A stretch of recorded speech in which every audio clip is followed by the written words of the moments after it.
Сәлеметсіздер ме оқушылар? Мен аты жөнім Оспанов Еркебан Ағарысұлы, қазақ тілі мен әдебиеті пәнінің мұғалімі. Бүгінгі біздің ең алғашқы сабағымыз Дананың сөзі ақылдың көзі тарауындағы Қорқыт ата кітабы және де Қорқыттың нақыл сөздері.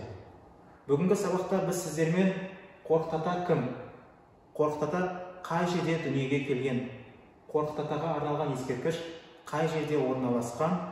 Және де көптеген мәліметтер білетін боламыз. Қорқыт ата 8 ғасырда Қызылорда облысы Қармақшы ауданы Сырдария өзенінің төменгі ағысындағы Жанкент қаласында өмір сүрген. Сонымен қатар Қорқыттың әкесі Қарақожа Оғыз тайпасындағы Баят руынан шыққан, және анасы Қыпшақ қызы.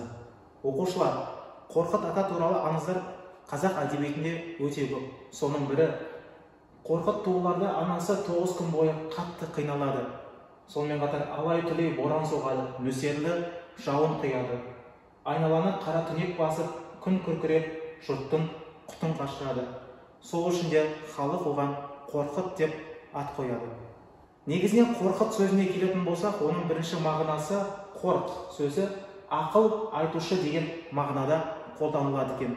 Екінші мағынасы құт әкелуші адам деген мағынада қолданылады. Қорқыт ата ескерткіші сәулет өнерінің айрықша бір үлгісі.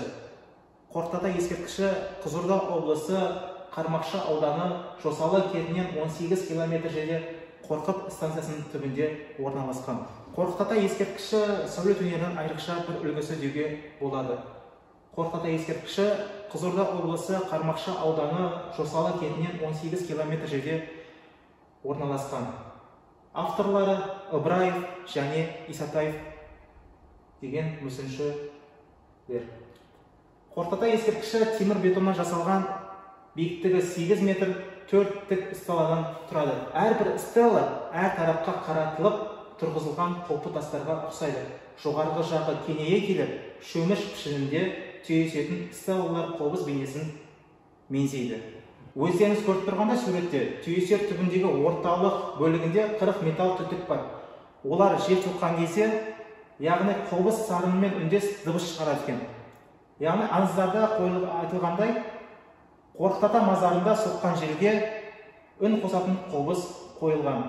Қорқыт түркілердің Оғыз ұлысынан шыққан асқан, сәуегей, бақсы, күйшілік, жыраулық өнердің атасы деуге болады. 20 жасқа келгенде ол түс көреді. Түсінде ақ киімді кісі келіп, 40-тан артық өмір сүрмейсің деген соң, нағашылары сыйлаған желмаяға мініп, мәңгілік өлмейтін жер іздейді. Қайда барса да алдынан жер қазып жатқан адамдар жолығады. Бұл не деп сұраса, олар бұл Қорқыттың көрі деп жауап береді екен. Жан сақтауға жер қалмаған соң, ол сыр суының үстіне кілемін төсеп, қобызын тартады. Оның жанын алуға келген ажал күйдің әсерінен неге келгенін ұмытып тұрып қалады. Яғни Қорқыт қалғып кеткен кезде ғана бір су жылан келіп, шағып өлтіреді екен. Оқушылар, Қорқыт атаның бізге дейін сақталған 11 күйі бар. Олардың қатарында Аққу, Сарын, Желмая, Қорқыт, Тарғыл ғана, Башпай, Ұшардың ұлуы, сонымен қатар Елімай, Халқымай, Қоңыр және де Әупбай. Қорқыт ата кітабы негізінен бүкіл Орта Азияда түркі тілдес халықтарға ортақ мұра болып табылады. Қорқыт ата кітабының негізінен оқушылар 2 нұсқасы сақтаулы. Оның бірі Германия еліндегі Дрезден нұсқасы, ол 12 жылдан тұрады. Және де Италия еліндегі Ватикан қаласында сақтаулы, ол 6 жылдан тұрады. Қорқыт ата кітабында негізінен 12 жыр бар.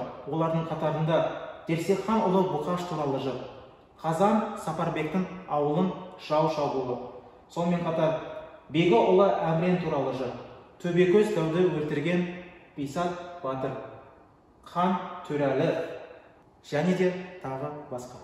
19 ғасырда негізінен Қорқыт ата кітабын зерттеп айналысып, жеке тармақтарға аударған ол академик, ғалым, шығыстанушы Бартолд. Сонымен қатар қазақ тіліне Әуелбек Қоңырбаев 1986 жылы аударған болатын.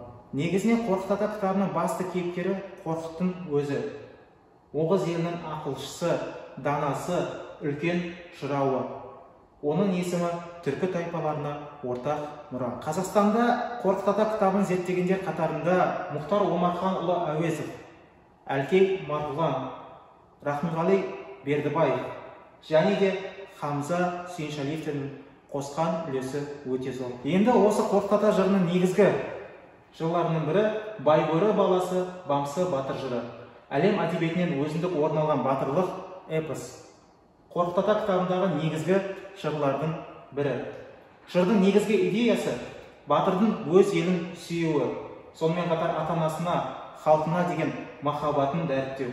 Байрақ Бану есімді екі жасының арасындағы адал махаббатты, Байрақ пен қарындастары арасындағы бауырмалдықты ерекше суреттейді. Жырдағы қарт ата-ананың перзентке деген шексіз ықыласы өз алдына дербес желі құрайды. Шығарманың басталуы Баяндыр ханның тойындағы Байбөрі бектің қайғысы және де бір перзентке зар болып Тәңірден бала сұрауы. Шығарма әрі қарай Оғыз елі бектерінің батасымен Бай Бейжанмен құдалық, Бамсы Байрақтың ерлігімен, Қорқыт Атаның балаға ат қоюымен жалғасады. Осымен оқушылар, біздің бүгінгі сабағымыз аяқталды.